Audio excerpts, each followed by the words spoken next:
नमस्कार दोस्तों, मेरा नाम है सुमित श्रीवास्तव और आपका स्वागत है रहस्य रेल और रनवे चैनल पर। अगर आप पहली बार हमारे चैनल पर आए हैं तो सब्सक्राइब करना न भूलें, क्योंकि यहां आपको मिलती हैं दुनिया की उन सच्ची हवाई और रेल घटनाओं की कहानियां जिनमें छिपा है रहस्य, रोमांच और सिहरन। आज हम आपको लेकर चलते हैं नाइजीरिया के इतिहास की सबसे दर्दनाक हवाई दुर्घटनाओं में से एक की ओर, एडीसी एयरलाइंस फ्लाइट 086, एक बोइंग 727 जो 7 नवंबर 1996 को लागोस की धरती पर कभी नहीं उतर पाई।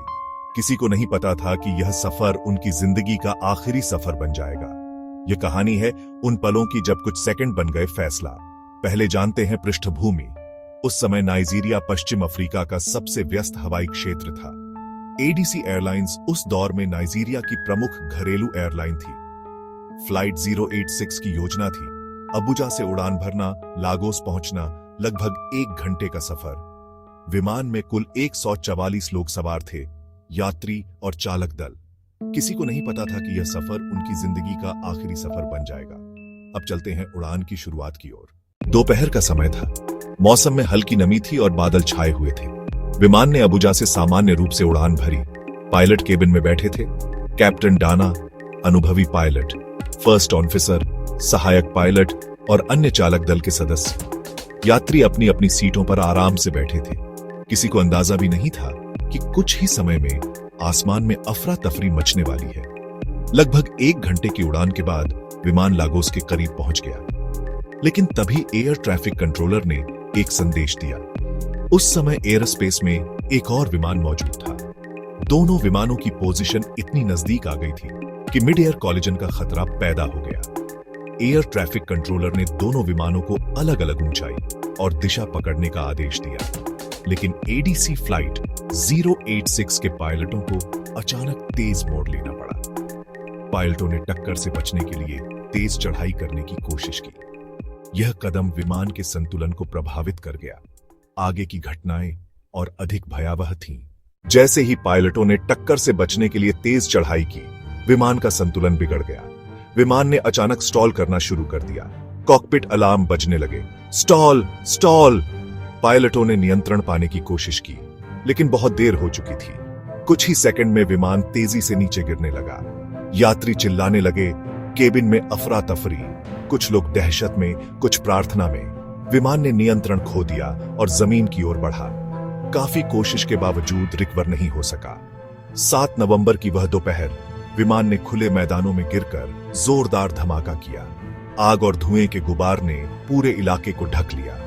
विमान में सवार सभी 144 लोग, किसी ने भी बचने का मौका नहीं पाया। ये नाइजीरिया की सबसे बड़ी विमान दुर्घटनाओं में से एक बन गई। आगे जानते हैं राहत और बचाव प्रयासों के बारे में।